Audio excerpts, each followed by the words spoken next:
Hey guys, just wanted to share something with y'all. This is y'all know about this stuff here. I kind of wanted to show off my cool sign too. Found that at market, pretty cool. But anyway, this here material, you should probably keep about 4 or 5 cans of this handy.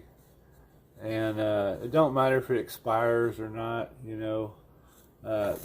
For the purpose I want to use it for, I want y'all to look at this. What's that say right there in the ingredients area where it says propellant?